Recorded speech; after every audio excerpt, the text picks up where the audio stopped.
علیکم نبی ورحمۃ اللہ وبرکاتہ. اردو زبان میں کہیں گے ریگارڈنگ کمپلیٹ، انگریزی میں ریگارڈنگ کمپلیٹ، الیکس الیک مکمل. السلام علیکم، وعلیکم السلام، بات کلوز. اب اس کے بعد میں جو بات شروع ہوتی ہے وہ نئی بات ہوتی ہے. ہاں، خاص بات کیا ہے، الیکس الیک کے بعد میں توجہ میری طرف رکھیں. میں بہت لمبی گفتگو نہیں کروں گا، تھوڑی دیر کے لیے حاضر. الیکس الیک کے بعد میں نفسیاتی چیز یہ ہے، سائیکولوجیکل چیز یہ ہے، الیکس الیک کے بعد میں انسان کی زبان سے پہلی مرتبہ جو جملہ نکلتا ہے وہ دل کی آواز ہوتا ہے. جیسے آپ نے کسی کو فون کیا، السلام علیکم، وعلیکم السلام، ارے یار تمہارا فون ہی نہیں لگتا، یہ دل کی آواز ہے. السلام علیکم، وعلیکم السلام، ارے یار کہاں رہتے ہو، 5 دن ہو گئے تمہیں دیکھا ہی نہیں، یہ دل کی آواز ہے. حضور کے دل کی آواز کیا، التحیات للہ، حضور نے کیا کہا، التحیات للہ والصلوات والطیبات. خدا نے جواب دیا، السلام علیکم ایھا النبی ورحمۃ اللہ وبرکاتہ، ریگارڈنگ کمپلیٹ. اب حضور کے دل کی آواز کیا ہے، السلام علینا وعلی عباد اللہ الصالحین. پروردگارا، جس طرح تو نے ہم پر سلامتی نازل فرمائی ہے، امت پر بھی سلامتی نازل فرمائی. ہم سی ایم صاحب کے پاس پہنچ جائیں تو یہ بھول جاتے ہیں کہ کھاجوالا بھی ہمارا کوئی شہر ہوتا تھا. 7 زمینوں اور 7 آسمانوں کے بادشاہ کے دربار میں اکیلی جسمانی حاضری ہوئی ہے میرے پیغمبر کی حاضری. اور حال یہ ہے کہ ریکارڈنگ کے بعد میں سب سے پہلے امت کو یاد کیا. جس نبی نے اس دربار میں ہمیں نہ فراموش کیا ہو، ہم اسے کیسے بھول جائیں. اور بات صرف اتنی ہی نہیں ہے، پیغمبر نے زندگی کے کسی موڑ پر اپنی امت کو فراموش نہیں کیا. قربانی کا موسم آتا، ایک مینڈا ہی صحیح امت کی طرف سے ذبح فرماتے. فکر کا انداز دیکھیں. شب برات ہے، ہم کیا کیا کرتے ہیں خوب جانتے ہیں. شب قدر جو بھی پاکیزہ راتیں آتی ہیں، دور چلے جاتے اپنے گھر والوں سے رو رو کر کے اپنے رب کی بارگاہ میں امت کے لیے مغفرت کی دعائیں کرتے ہیں. حضرت اویس قرنی سچے عاشق ہیں، نہ انہوں نے حضور کو دیکھا، نہ حضور کی ان سے کبھی ملاقات ہوئی. اور یہ بھی ایک معمہ ہے، اسے غیب نہ کہا جائے تو کیا کہا جائے. حضور کو حضرت اویس قرنی نے کبھی خط نہیں لکھا کہ میں آپ کا دیوانہ ہوں.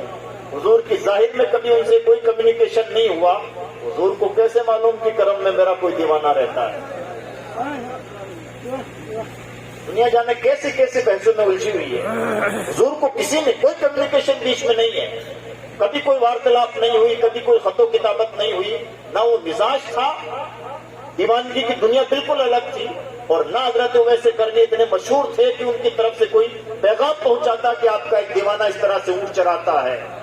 حضرت اویس قرنی کے پاس حضور نے تحفے کے طور پر اپنا ایک جبہ شریف عطا فرمایا انہیں، اور حضرت سیدنا فاروق اعظم کو اور حضرت سیدنا مولا کائنات کو بھیجا اور کہا اویس کو یہ تحفہ دینا اور ایک میسج بھی دینا.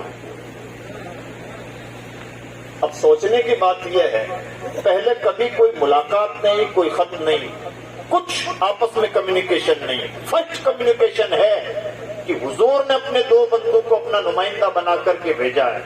حضور کے امبیسڈر پہلی مرتبہ حضرت اویس قرنی کے پاس جا رہے ہیں. حضور ہی جانتے ہیں کہ میرا دیوانہ ہے، اور وہ جانتے ہیں کہ میں حضور سے محبت کرتا ہوں. دنیا کو اس وقت تک خبر نہیں ہے کہ اویس کا مرتبہ کیا ہے.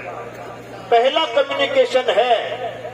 حضور جب یہ جانتے ہیں کہ میرا دیوانہ ہے تو حضور یہ بھی جانتے ہیں آئندہ کبھی ہمیں موقع نہیں ملے گا، ظاہری موقع، کہ ہم ان کے سامنے قاصد بھیجتے رہیں اور وہ ہمارے پاس قاصد بھیجتے رہیں. یعنی ایک سچے دیوانے اور ایک سچے محبوب کا فرسٹ اور لاسٹ کمیونیکیشن ہے. نہ اس سے پہلے کبھی کوئی بات ہوئی، نہ اس کے بعد میں کبھی کوئی بات ہو. ایک تحفہ دیا ہے اور ایک میسج. اب جب یہ معلوم ہے کہ میرے دیوانے سے اول و آخر بات ہو رہی ہے تو میسج کوئی چھوٹا میسج تو نہیں ہوگا. حضور کا میسج کیا ہے؟ ان دونوں حضرات سے فرماتے ہیں، حضرت عمر فاروق اعظم حضرت مولا کائنات سے، اویس کو یہ تحفہ دینا اور میسج یہ دینا کہ میری امت کے لیے مغفرت کی دعا کریں. ایک ہی موقع ملا ہے بات کرنے کا، اور وہ بات کیا ہے یہ نہیں. حضور جانتے ہیں کہ اویس کی دعائیں قبول ہوتی ہیں، اور اگر ہمیں پتہ چل جائے کہ سید صاحب قبلہ جو دعا فرما دیتے ہیں وہ قبول ہوتی ہے، آپ میں سے ہر شخص یہاں آ کے دعا کا طالب ہوگا کہ حضرت ہمارے حق میں دعا فرما دیں، اور دعا کے لیے بھی کہیں گے حضرت ہمارا بچہ پڑھ رہا ہے وہ پاس ہو جائے، بچے کی نوکری لگ جائے، کھیتی کا یہ کام ہو جائے، مکان کا یہ کام الجھا ہوا وہ ہو جائے، کیس میں پھنسا ہوا اس سے نجات مل جائے۔ ہر آدمی اپنا مقدمہ رکھے گا اور کوئی نہ کوئی پرسنل چیز رکھے گا۔ ہوتے ہیں گنتی کے لوگ جن کی کوئی ذاتی خواہشیں نہیں ہوتی۔ حضور جانتے ہیں کہ اویس کی دعائیں قبول ہوتی ہیں، یہ بھی تو کہہ سکتے تھے اویس سے کہنا میرے حسین کو مظلومیت کی زندگی نہ گزارنی پڑے اس کے لیے دعا کر دو۔ کہنے کو تو یہ بھی کہا جا سکتا تھا میرے اہل بیت کے لیے کوئی دعا ہو، کہنے کے لیے بہت کچھ کہا جا سکتا تھا۔ اول و آخر کمیونیکیشن میں حضور نے جو بات ارشاد فرمائی ہے وہ کیا ہے؟ امت۔ جو نبی اتنی نزاکت کے ساتھ اپنی امت کو یاد رکھتا ہو، ہر نازک سے نازک موقع پر اپنی امت کو یاد رکھتا ہو، کیا ہم اس نبی کا کبھی حق ادا کر پائیں گے؟ کبھی نہ بھولے، ہمیشہ ہمیں یاد رکھا، ہر موڑ پر یاد رکھا۔ اور حال یہ ہے یاد رکھنے کا انداز کتنا پیارا ہے۔ حضرت مولا کائنات رضی اللہ تعالیٰ عنہ دعا کر رہے تھے، اللہم ارحمنی واغفر لی، اے پروردگارہ مجھ پر رحم فرما، میری مغفرت فرما۔ حضور نے کان میں آ کے ارشاد فرمایا، علی دعا کا انداز تبدیل کرو، یوں نہ کہو بلکہ یوں کہو، اللہم ارحمنا واغفر لنا، اے پروردگارہ ہم سب پر رحم فرما، ہم سب کی مغفرت فرما۔ حضور جانتے ہیں کہ علی کی دعا قبول ہوتی ہے، حضور یہ چاہتے ہیں کہ علی کی دعا میں میری پوری امت شامل ہو جائے۔ جو پیغمبر اس طرح سے ہر موڑ پر ہمیں یاد رکھتا ہو۔ عزیز دوستو، باتیں اور بھی بہت ہیں، حدیثیں بہت ہیں، لیکن میں آپ کا مزاج نہیں پاتا کہ میں اس نازک گفتگو کو، یہ قدر والی گفتگو ہے، ناقدری کے ماحول میں آپ کے سامنے پروسوں۔ میسج کے طور پر چند باتیں عرض کرنا چاہوں گا۔ جس پیغمبر نے اس طرح سے ہمیں قدم قدم پر یاد کیا، تربیت فرمائی، امت کی بھلائی کے لیے میسج دیے، اپنے صحابہ کی تربیت اسی نہج پر فرمائی کی کہ صحابی کا کلیجہ امت کے لیے پریشان رہتا تھا۔ عمر دن بھر کاروبار خلافت سنبھالنے کے بعد میں رات کی تاریکیوں میں لباس بدل بدل کے مدینہ کی گلیوں میں کیوں ٹہلتے تھے؟ دن بھر کے تھکے ہارے انسان کو آرام کرنا چاہیے تھا۔ کس نے انہیں بے چین کر رکھا تھا کہ وہ مدینہ کی گلیوں میں لباس بدل بدل کے ٹٹولا کرتے تھے؟ کوئی پریشان حال تو نہیں، کوئی غریب تو نہیں، کوئی ضرورت مند تو نہیں۔ حضرت امام زین العابدین، عابد بیمار، پوری زندگی اس طرح سے آپ نے گزاری کہ تقریباً 3 مرتبہ اپنا پورا کا پورا گھر راہ خدا میں وقف کر دیا، اور غریب ہونے کے باوجود 56 فقیر ایسے تھے جن کی تنہا کفالت حضرت سیدنا امام زین العابدین کیا کرتے تھے۔ اور کمال یہ کہ جن کے گھروں میں حضرت امام زین العابدین رات کی تنہائیوں میں راشن ڈال کے آتے، ان گھر والوں کو بھی پتہ نہیں ہوتا ہمارا مہربان ہے کون جو راشن ڈال کے چلا جاتا ہے۔ اور جس گھر میں جس دن راشن ختم ہوتا، رات کی تنہائیوں میں کسی وقت ان کے گھر میں راشن کی بوری پڑی ہوتی، یہ حضرت امام زین العابدین کیا کرتے تھے۔ دنیا کو نہیں معلوم تھا، یہ راز بھی اس وقت کھلا جب نہلاتے وقت، میت کو نہلاتے وقت ان کی پیڑ دیکھی گئی تو بوریوں کے بوجھ سے ان کی پیڑ زخمی تھی، اس نے انہیں بے چین کر رکھا تھا۔ یہ جو امت کا درد آیا ہے یہ یوں ہی نہیں آیا ہے، حضور نے اپنے صحابہ کی اسی نہج پر تربیت فرمائی ہے، اور اس پر مہر لگ جاتی ہے اس حدیث پاک سے۔ فرماتے ہیں من اصبح ولم يهتم بامور المسلمین فلیس منهم، جس شخص کی ایک صبح بھی اس حال نہ ہو کہ اسے امت مسلمہ کی فکر نہیں، وہ مسلمانوں میں سے ہے ہی نہیں۔ یہ شہادت گئے الفت میں قدم رکھنا ہے۔ لوگ آسان سمجھتے ہیں مسلمان ہونا۔ میں نے یہ موضوع اس لیے اٹھایا کہ آج مسلمانوں کا جو سب سے زیادہ مرن ہے، موت ہے مسلمانوں کی مصنوعی موت، وہ ہے آپس کی رساکشی۔ نہ کوئی بھائی چارہ، نہ دلوں میں کشادگی، حسد میں مرے جا رہے ہیں، معمولی معمولی انا میں مرے جا رہے ہیں، بدگمانی میں مرے جا رہے ہیں، کسی کو کوئی برداشت نہیں ہے۔ ایک سے دوسرے کی ترقی نہیں دیکھی جاتی. بھلائی کے دن تو کب کے گئے. برائیوں سے ہم پیچھا چھوڑ دیں, اپنے بھائیوں پر جادو نہ کروائیں, اپنے بھائیوں کی عزت کی بخیاں نہ اکھیڑیں تو بھی بہت غنیمت. پیغمبر کا مزاج سمجھیں. کوئی انسان کہیں بیٹھا ہوا ہے, آپ پیٹھ پیچھے کہہ رہے ہیں کہ فلاں آدمی ٹھیک نہیں ہے. شریعت کی زبان میں سے غیبت کہا جاتا ہے, اور قرآن پاک کی زبان میں اللہ نے ارشاد فرمایا غیبت کرنے والے ایسے ہی ہیں جیسے اپنے بھائی کا, اپنے مردہ بھائی کا کچا گوشت چبائیں. کیا فرق پڑتا ہے پیٹھ پیچھے کسی کو گالیاں دینے. اگر ہم پیٹھ پیچھے کسی کو برا بھلا کہتے ہیں تو جسے برا بھلا کہا جا رہا اس کی صحت پہ کوئی فرق نہیں پڑتا. اس بیچارے کو تو معلوم بھی نہیں کہ میرا کوئی کرم فرما میرے پیٹھ پیچھے بھی ہے, لیکن اس کے باوجود بھی شریعت مطہرہ نے غیبت کو کیوں حرام کرا دیا, اور اتنا سخت حرام کہ اللہ کے کلام میں سے مردہ گوشت کھانے جیسا کہا گیا. کیوں؟ تاکہ کسی مومن کی عزت کے ساتھ کوئی کھلواڑ نہ کیا جائے. شریعت اکیلی ہماری شریعت ہے جس نے عزت و احترام کا اتنا خیال رکھا ہے کہ اللہ نے ارشاد فرمایا سورۃ الحجرات میں, اے مسلمانوں بہت زیادہ ایک دوسرے کے بارے میں خیال کرنے سے بچا کرو, بہت سارے تمہارے خیالات گناہ کا سبب بن جاتے ہیں. کسی کی باتوں کا کچھ بھی مطلب نکال لینا, کسی کے بارے میں کوئی بھی الزام لگا دینا, کہیں کی بات کہیں پر فٹ کر لینا, نہ محبتیں ہیں, نہ رواداری ہے, نہ اخلاق و مروت ہے. ایک عجیب قسم کی بے چینی کسی جو زندگی گزار رہے ہیں. عزیز دوستو, اس زندگی کی وجہ سے ہماری اپنی زندگی, اپنا جیون تو اجیرن ہو ہی رہا ہے.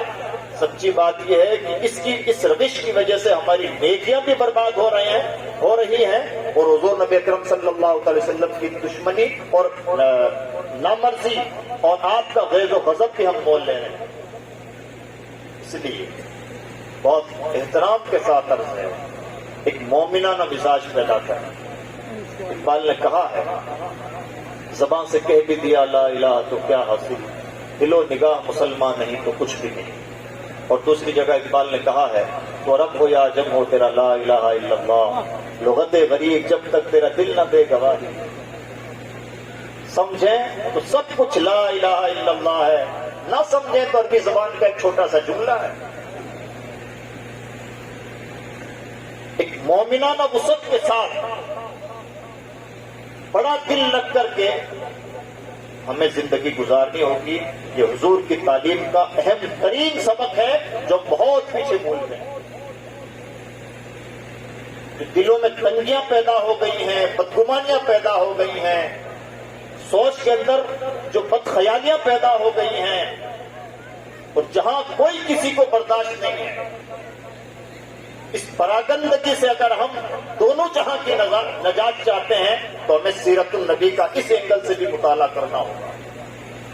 صحابہ کرام ہزار مسائل میں مختلف ہوں, لیکن ایک دوسرے کے لیے دلوں میں احترام میں کوئی کمی نہیں پیدا ہوتی تھی. آج کا ہمارا زمانہ وہ پرفتن زمانہ ہے جہاں حدیث پاک کے مطابق گویا آسمان سے بارش کے قطروں کی طرح صبح شام فتنے نازل ہوتے ہیں. اور ان فتنوں کا اینڈ کیا ہونا ہے حدیث پاک میں نشاندہی فرمائی گئی. حال یہ ہو جائے گا بندہ صبح کو مومن شام کو کافر, شام کو مومن صبح کو کافر. کس طرح سے فتنے پیدا ہوں گے. آج کا ہمارا زمانہ تقریباً ویسا ہی ہو چکا ہے. یوٹیوب پر کسی کو سنا اس کے ہم خیال بن گئے, کسی دوسرے کو سنا اس کی بولی بولنے لگے, تیسرے کی صحبت میں بیٹھے اس کے رنگ میں رنگ گئے. یعنی لباس کی طرح انسان مذہب و دین تبدیل کر رہا ہے. ایسے ماحول میں اگر ہمارے بچاؤ کی کوئی تدبیر ہے تو حضور نبی اکرم صلی اللہ علیہ وسلم کی تعلیمات کو گلے لگا لینا. میں امید کرتا ہوں انشاءاللہ کوشش کریں. اسپیشلی فتنوں سے حفاظت کے لیے پیغمبر اسلام صلی اللہ علیہ وسلم نے 3 نسخے بتائے ہیں. پہلا نسخہ یہ ہے کہ جمعہ کے دن سورہ کہف کی تلاوت کی جائے. 15ویں پارے میں ایک سورت ہے جو 16ویں پارے میں جا کے ختم ہوتی ہے.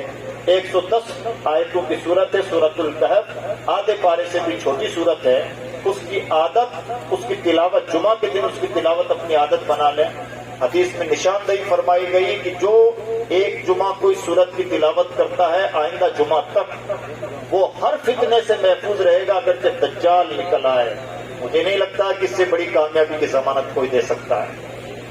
دوسری دو چیزیں فرمایا گیا میں تمہارے بیچ دو مضبوط چیزیں چھوڑ کے جا رہا ہوں، جب تک تم انہیں تھامے رہو گے گمراہ نہیں ہوگے۔ پہلی چیز ہے اللہ کی کتاب قرآن مجید، اور دوسری کتاب ہے اہل بیت کرام۔ آج کے دور میں ہماری ذمہ داری ہے بہت سمجھداری کے ساتھ تعلیمات رسالت کو گلے لگائیں، گہرائی کے ساتھ ان چیزوں کو اپنائیں۔ اللہ رب العزت کی بارگاہ میں دعا ہے کہ پروردگار عالم ہمیں کشادہ ذہن اور کشادہ ظرف بنائے، وسیع العقل بنائے، اور اپنی ذمہ داریاں مومنانہ فراست کے ساتھ صحیح طور پر پورا کرنے کی توفیق بخشے۔ میں مدرسے کے ذمہ داران کو مبارکباد پیش کرتا ہوں اور یہ گزارش بھی کرتا ہوں کہ 35 سال پرانے مدرسے کو بہت آگے لے جائیں۔ 35 سال ہو گئے، 50 سال ہونے سے پہلے اللہ کرے کہ یونیورسٹی کسی شکل بنے، تب یہ عقل مندی کی بھی بات ہوگی اور جمع مردی کی بھی بات ہوگی اور مومنانہ فراست کی بھی بات ہوگی۔ کہ آپ کی طاقت، آپ کی ہمت اور آپ کی سمجھداری پر نربھر کرتا ہے اور اسی سے پاسبل بھی ہے۔ اس لیے گزارش ہے کہ تعلیم میں اپنا کنٹریبیوشن دیں۔ آج کے دور میں ہمارے پاس بچاؤ کی صرف ایک ہی تدبیر ہے، ورنہ ہم یہ دیکھ رہے ہیں کہ زمینیں نیچے سے کھسک رہی ہیں، زبانوں پر تالے لگ رہے ہیں۔ ایجوکیشن اکیلا راستہ ہے جو ہمارے بچاؤ کی تدبیر ہے۔ اس لیے اپنے اداروں کو بہت مضبوط بنائیں اور سنگم ادارے بنائیں جہاں ایک ہی چھت کے نیچے ہر طرح کی تعلیم کا انتظام ہو سکے۔ اللہ کہنے سننے زیادہ عمل کی توفیق بخشے۔ لا الہ الا اللہ محمد رسول اللہ۔ السلام علیکم ورحمۃ اللہ وبرکاتہ۔